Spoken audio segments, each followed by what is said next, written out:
Good evening, ladies and gentlemen. I'm Ryan Bijan, host of COWTOWN Movie Classics, and welcome to this very special 16mm presentation of the 1920 version of The Mark of Zorro, starring Douglas Fairbanks Sr. and directed by Fred Niblo. We have a very special guest this evening. Not only is she a film historian, she is a literal film preservationist, having founded the Film Preservation Society based in Los Angeles. She is also the author of The First King of Hollywood, The Life of Douglas Fairbanks Sr. Please give a round of applause for Miss Tracey Goessel. How are you doing tonight, Tracey? I'm well, thank you. How are you, Ryan? I'm doing all right. Thank you so much for joining us tonight. Oh, I'm delighted to be here. Why is The Mark of Zorro your favorite Douglas Fairbanks film?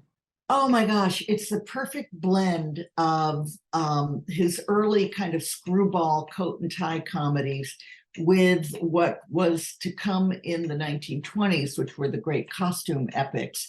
It's not a grand, expensive film. It actually costs less to make than his Knickerbocker Buckaroo the year earlier, but it is his transition to costume epics, and it's got this fabulous dual personality trope that later became the model for both Batman and Superman. A few weeks ago, we had the pleasure of screening The Thief of Baghdad on the big screen with Fairbanks, and it was such a wonderful experience. But to the people in the audience who may not have made the screening, who might be unfamiliar with Fairbanks's work, why was Doug such a significant figure in early Hollywood? Well, he was not merely an actor like, say, Valentino as a major star and personality, but in fact, he was a producer, a very successful and intelligent producer, and ultimately a distributor. He co-founded United Artists so that filmmakers could have a source through which to distribute their films. You know, all of us could make a movie, but it's meaningless if it doesn't get distributed and seen. Right. And United Artists was the venue by which artists who wanted to create their own films instead of being under the thumb of a studio or the studio system could in fact get their films distributed. Mm-hmm. You mentioned it yourself. The Mark of Zorro was a significant turning point in Fairbanks' career. Before that, he did a lot of light comedies. He was still obviously very athletic and acrobatic, Oh, tremendously. Yeah. not unlike his contemporaries Harold Lloyd, Buster Keaton, Charlie Chaplin. But this really was the major shift from becoming an acrobatic comedian to being probably cinema's first action star. Yes, and an acrobatic hero, costume hero. He would not simply wave a sword around. He really trained in fencing. And for Zorro, he brought in a major Olympic fencing champion who taught him and trained him. It was said that there were only two great athletes in Hollywood, Buster Keaton and Douglas Fairbanks. And I was just speaking with a gentleman the other day who worked with Harold Lloyd for years in his later years and helped manage his estate and preserve his films. And he said that Harold used to talk about Doug. It's like we would come up with something and we would think it was so brilliant, and then Fairbanks would just top it, just intuitively top it, because he was such a graceful and natural athlete. And the fact of the matter is, every stunt you see him perform in tonight's film, he could jump further, he could leap higher than you're seeing on film. The reason he's doing it the way he's doing is to make it look graceful and easy. So when Doug jumps over a table, he's not clambering over a table, he's sailing like, I don't know, like some magic bird. He gets up on the mantle, he's down off the mantle. He's just an amazing epitome of grace and style and humor, tongue-in-cheek humor. There's a level of grace and bodily control that I don't think we would see on the big screen until the likes of guys like Bruce Lee or Jackie Chan. Jackie Chan, exactly. And Jackie Chan was very much based on Buster Keaton. He would follow and watch Keaton routines. But no athlete since has really matched Fairbanks for the level of stunt work. I know Tom Cruise hangs from buildings and does things, God bless him, but you know, he's not really doing the kind of stuff that Chan did and that Fairbanks did and that Keaton did. They're just, you're watching somebody that can't be replaced. And the question comes up of stuntmen, and I can certainly address that after the film because people always ask, but it's very, very rarely that they would use stuntmen. Sure. And you know, growing up, I am a lifelong fan of Zorro, the Zorro character created by Johnston McCulley. All the various iterations. I love Fairbanks. I love Tyrone Power, Antonio Banderas, Guy Williams. I mean, it's just a part of my childhood, probably our collective childhoods in America. And so the character had his origins. It was originally a serialized story from 1919, written by pulp author Johnston McCulley for Argosy All Weekly was the name of the magazine initially. How did this come to Doug's attention, and what about this material spoke to him?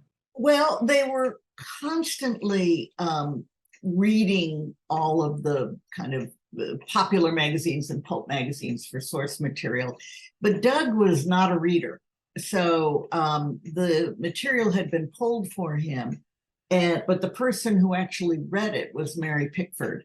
On their honeymoon trip to Europe, she read it on the boat, and she said, this is it. This is very good. And without reading it, he trusted her and just wired from Europe for them to buy the property. And while they were honeymooning around on the grand tour, so to speak, it was already being reported in the trades that The Curse of Capistrano would be his next film. And he finally sat down and read the material on the train ride home to California, and only because she had to promise to play him 2 games of hearts before he would read. He was too impatient to read, and he just couldn't sit still long enough. But he was trapped on a train, so he read it and liked the material tremendously, and then added things to it. So when the stories were reprinted later, Johnston McCulley put into the story the extra elements that Fairbanks had put into the film, but the original story didn't have those elements. It's very hard to find a copy of the original story. It is literally walked away from the Library of Congress. Somebody tucked it, some fan, 40 years ago, 80 years ago, who knows, tucked it under their sweater and walked away with the magazine. Yeah. Actually, hold on one moment, since you bring it up. Dear God, do you have it? Hi, guys. So this is the edition I have. This is I think it's from 1924. This is the photoplay edition. I don't know if you can see the glare. And there they add the elements that Fairbanks put in. Every subsequent printing had the extra bits that he innovated that they put into the story.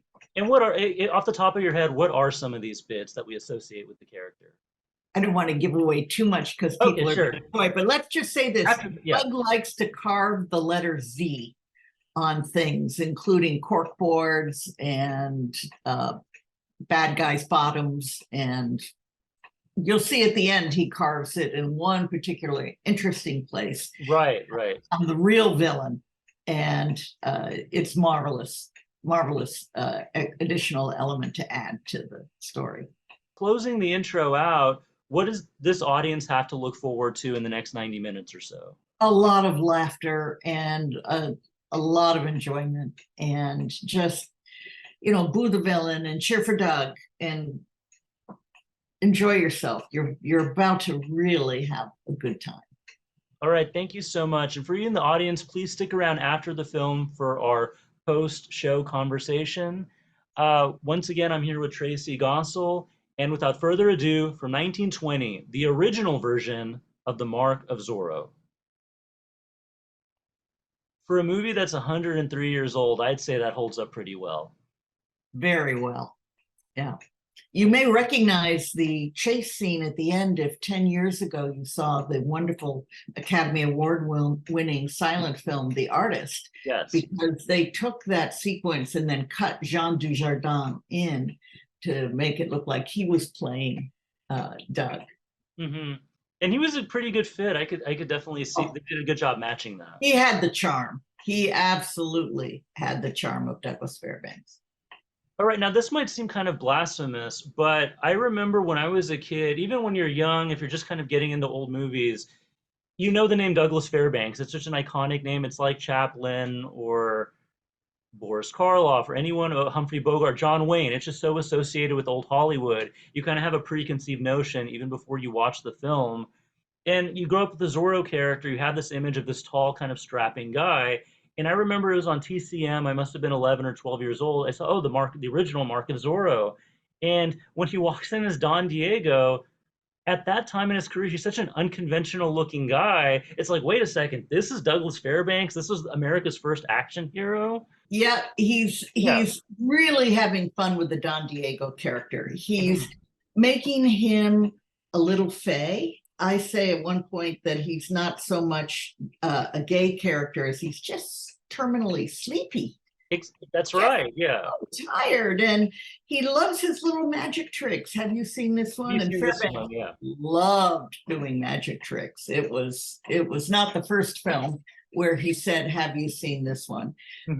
But you know, with the little beauty spot and the little spit curl, he had tremendous fun. Kind of reversing audience expectations. You're looking for this great hero, and instead you get this guy in a thick whale corduroy pants. I wrote that they sort of suggest footy jammies. You know, he's just sleepy. It's marvelous, and he does that throughout his films. The opening introductory shot of him and Robin Hood is he comes out. He's about to be jousting. He's got his helmet on. Helmet's up, and the first thing that happens is it bops him on the nose. Yeah. That's Douglas Fairbanks. That would never happen with Errol Flynn. Errol Flynn would have to look heroic all the way through. But Doug was a light comedian as well as this amazing action figure and heroic character, and he just combined those two elements the way nobody has before or since, and that's what makes him unique.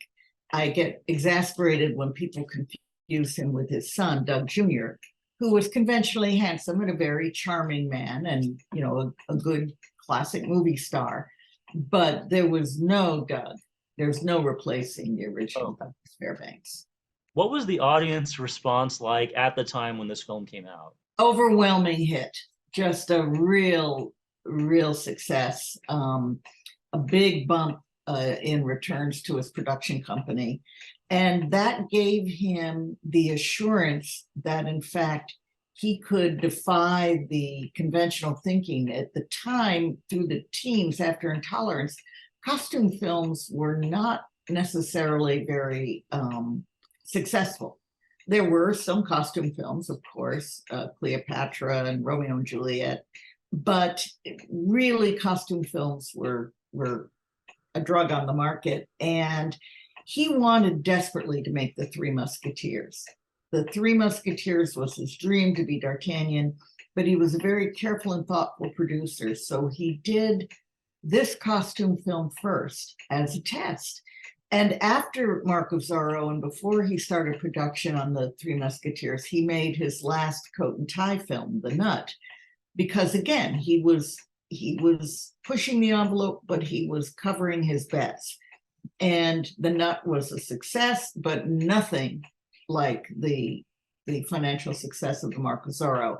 And that was it. For the rest of the 1920s, Doug becomes D'Artagnan, he becomes Robin Hood, he becomes the Thief of Baghdad, Black Pirate, he becomes the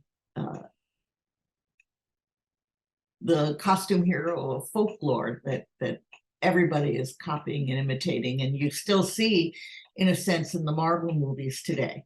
Yeah. Well, was this a conscious shift on Doug's part? Was this something he was like purposely trying to transform himself into? Absolutely. Because he wanted to play D'Artagnan. And I'm going to plug, watch out. Our Film Preservation Society has restored the Mark of Zorro from a fine grain positive taken from Doug's camera negative, which has since turned to dust, but the fine positive. You mean the Three Musketeers? Of course, the Three Musketeers. Thank you. And it even has the Hans Schlegel stencil coloring sequence with the buttercup yellow horse, which nobody has. It's just a pristine restoration, and there's only one place you can get it, which is filmpreservationsociety.org.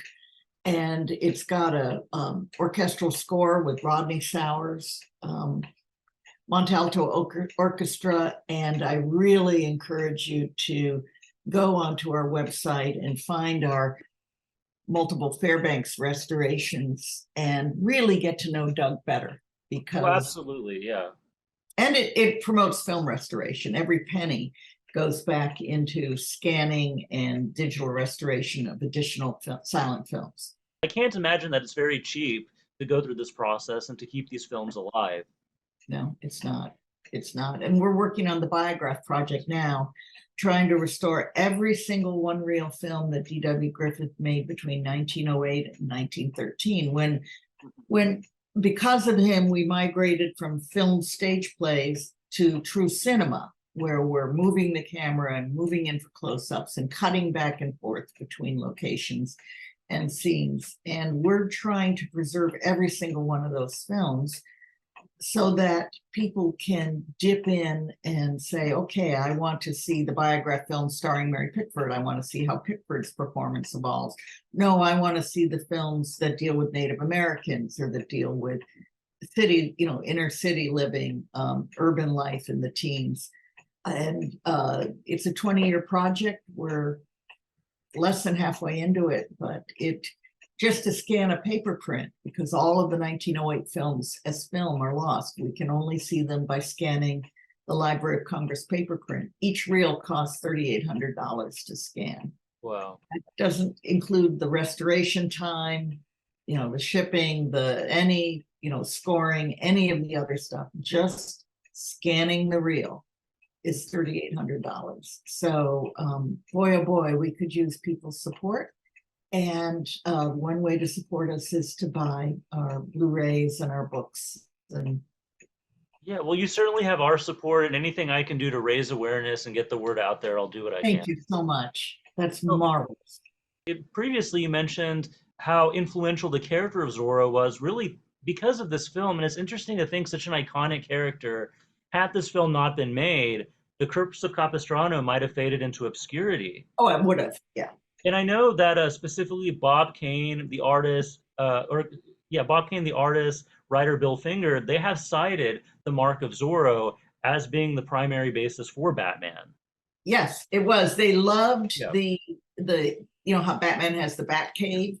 Yeah. And Doug has his basement where the horse goes down, and I love him peeking out through the clock, coming out. It's practically stately Wayne Manor. Home of the Batcave. And also Superman was based on Fairbanks's iconic pose in later films, that sort of knuckles on your hips. Right. That was Superman was based on that, although Clark Kent was based on Harold Lloyd's character.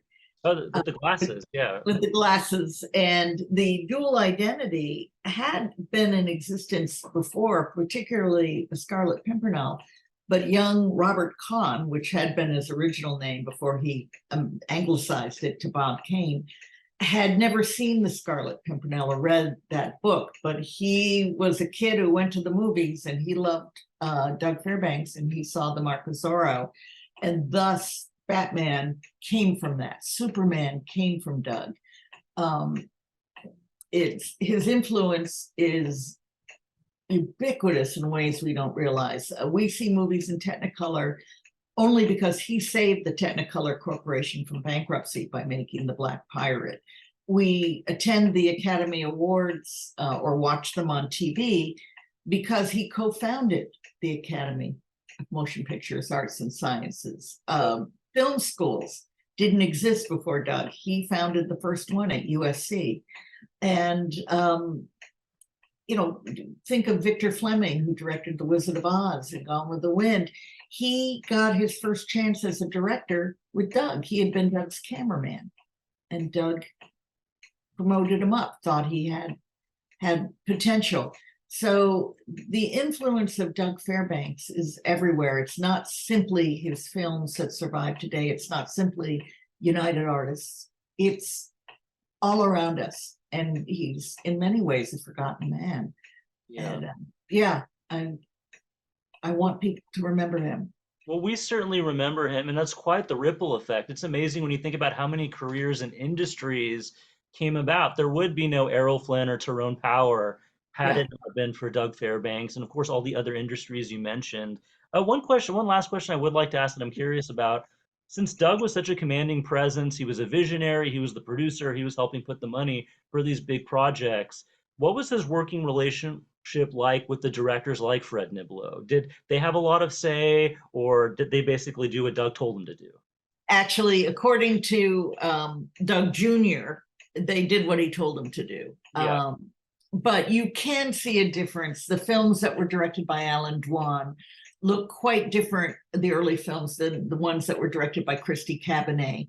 So the directors also had their influence. Niblo, for example, had to really work to get Doug to do that love scene. He hated love scenes, and you'll see at the end he hides the kiss behind the handkerchief. You'll see Doug hide lots of kisses. He just hates that mush. But Niblo worked and pushed and influenced Doug to do that scene with Marguerite Delamotte. And Niblo's wife was Enid Bennett, who played Maid Marian in Robin Hood. Oh, wow. So they also have a very tender love scene, although Alan Dwan was the director of Robin Hood. So the directors had some influence, but Doug as producer, not as star, but as producer, had the overall say, and it shows. Oh, yeah, absolutely. Well, one thing that's fascinating about this film is it was shot in, when did they start? Was it 1919 when they started production, or was it already No, in 1920? 1920. They got back from their honeymoon in late summer of 1920. He had read the script and approved it. The film was out and in release by late December of 1920. So when 1920 dawned, he had no idea he was going to make the Mark of Zorro. In fact, it underwent many name changes before it became the Mark of Zorro. It was Curse of Capistrano. It was the Black Fox, because of course Zorro means fox in Spanish. Right. And he did something very clever by taking the Spanish name and incorporating it into the title. So it was, you know, films were produced more quickly those days. It's not until he's making Robin Hood that he's taking a full year, or 6 months at least, 10 months to make a film. Even the Three Musketeers, 1921, he made The Nut that same year. So he made 2 films in 21. But by 22, it's taking a full year between films. Yeah, I mean, you can definitely show, because those are so much more, as much as I love Mark of Zorro, you look at Robin Hood, especially by the time you get to Thief of Baghdad, these are much bigger, more ambitious. They have to be seen on a big screen. Mark of Zorro is more intimate. You can watch it on a television set and still have a lot of fun. Yeah, well, what I love about what I was going to say is that he's shooting in California, where the story is set, when there's a lot more open space, and you watch it, and because it is a silent film, essentially you're reading the title cards. It almost feels like somebody, if cameras hadn't been invented 100 years earlier, it almost looks like we're looking at a peek into the reality of what that early pioneer. And he shot the outdoor stuff in the San Fernando Valley, and he shot at the Clune Studio, which is right across the street from the Bronson Studio. The Bronson Studio is now Paramount. The Clune Studio is now the Raleigh Studio. And the house that I'm in now was built, it was lived in by William Clune's son. And so I kind of feel like I've got part of silent film history around me in this 1925 house, because Clune made his money by helping fund The Birth of a Nation. And that gave him the money to build that studio. So when Doug left Paramount, famous Players Lasky, Artcraft, and started producing his own films, he didn't have his own studio at first, not until Robin Hood. He filmed Zorro and the UA films before Zorro, all at the Clune studio. So you're at the back lot at Clune's, which is just 5 blocks from me here, and you're up in the San Fernando Valley. It's just a local shoot. Oh, that's amazing. Well, I don't think we can close this out without mentioning your wonderful biography on Doug, The First King of Hollywood. Yeah, here we go. Good. Obviously, this is a labor of love. How did this come about? Oh, golly. I was a silent film nut from the time I was 11, 12 years old when Lillian Gish's autobiography came out.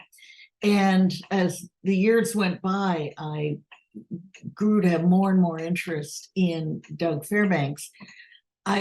When I started collecting, I collected on all of the great silent film icons, but I discovered it's very expensive to collect on Chaplin and Keaton. So I decided to narrow my collecting to 1 star. And I picked Doug because he was the most forgotten and thus the most affordable. And in the course of my collecting, I acquired a little cardboard box that was marked personal and private, Miss Pickford. And in it were the love letters that Doug Fairbanks wrote to Mary Pickford when they were each married to other people, and when this was, you know, a great and terrible secret for 3 years. And those letters formed the core of what became this biography, because nobody else had ever seen or published the letters. But the more research I did, the more I realized all my predecessors essentially were doing cut and paste jobs of what the last fellow had said and the fellow before him. And I discovered by going to primary source material that actually it wasn't as Doug had claimed. You know, these Hollywood people, they tell their own narratives, they shape their own stories because they're storytellers. That doesn't necessarily mean they're always telling the truth. Right. And the truth turned out to be far more interesting than the fable, which is not usually the case. So it took 8 years of research and sort of a lifetime of interest in reading and collecting, but it took 8 years of research, digging through legal records and just the studio inventory list, tax records, all kinds of stuff. And there was a story in there. And if you're interested, it's available on Amazon. I'm sure there are used copies on eBay. If you want a signed copy of the hardcover, again, go to filmpreservationsociety.org. We sell them. We sell Carrie Beecham's magnificent book, My First Time in Hollywood, signed by Carrie. And we're soon going to have Donna Hill's marvelous photo biography of Rudolph Valentino, signed by her as well, available for our collectors and fans. And of course, our Blu-rays. We're soon going to be releasing William S. Hart in Wolf Lowry, a gorgeous restoration we did from material accumulated by the Library of Congress. And it has 2 additional Westerns on it. So if you're a Western fan, pre-order. Oh, that's very exciting. Well, Tracey, thank you so much for your time. Do you have any closing thoughts on the film or anything else you'd like to promote? No, I just want to thank everybody who not only came to see it tonight, but stuck around long enough to listen to the 2 of us talk about it, because something tells me you really are fond of Star Wars. I don't know why. I think I must be psychic. It's all right. I've seen it once, I think. But yeah, it was a good Western, space Western, and it also owes a debt, including the swinging on the rope scene with Mark Hamill and Carrie Fisher to Doug. There's an homage to Doug in there. Yeah, every time, you know, there's an amazing revolutionary film in every generation, you always find out, okay, someone else did it first. Yeah, but still, Star Wars was unique. It was novel. I'm old enough that I remember sitting in the theater at its opening. And when that scrolling script came across and then was followed by a Starlight and Silence and then the ship, and everybody in Beloit, Wisconsin gasped audibly at that ship. And we knew we were seeing something different. Oh, yeah, absolutely. And I'm sure that's how the audiences felt in the 1920s when they were going to see Doug's films. Yeah, Thief of Baghdad, Marco's Robin Hood, to see those huge castle sets, bigger than anything ever built in Hollywood, including the Intolerance set, bigger than that. They got their money's worth. Oh, yeah. So again, Tracey Goessel, thank you so much for your time with us. And you said it's filmpreservationsociety.net? .org. .org, excuse me. Okay. I think if you go to .com and .net, it may redirect to us anyway, but .org, because we're a nonprofit. All right. Again, believe me, we're a nonprofit. We don't make a profit. Hey, I'm in the same boat, so I can appreciate where you guys are coming from. Once again, my name is Ryan Bijan. Thank you guys so much. Thank you so much for joining us tonight. There, that's what you meant to say, right? Exactly. Thank you guys so much for joining us tonight. I hope you enjoyed the film, and I hope you have a wonderful rest of your night. Thank you. Thank you. Bye-bye. Bye.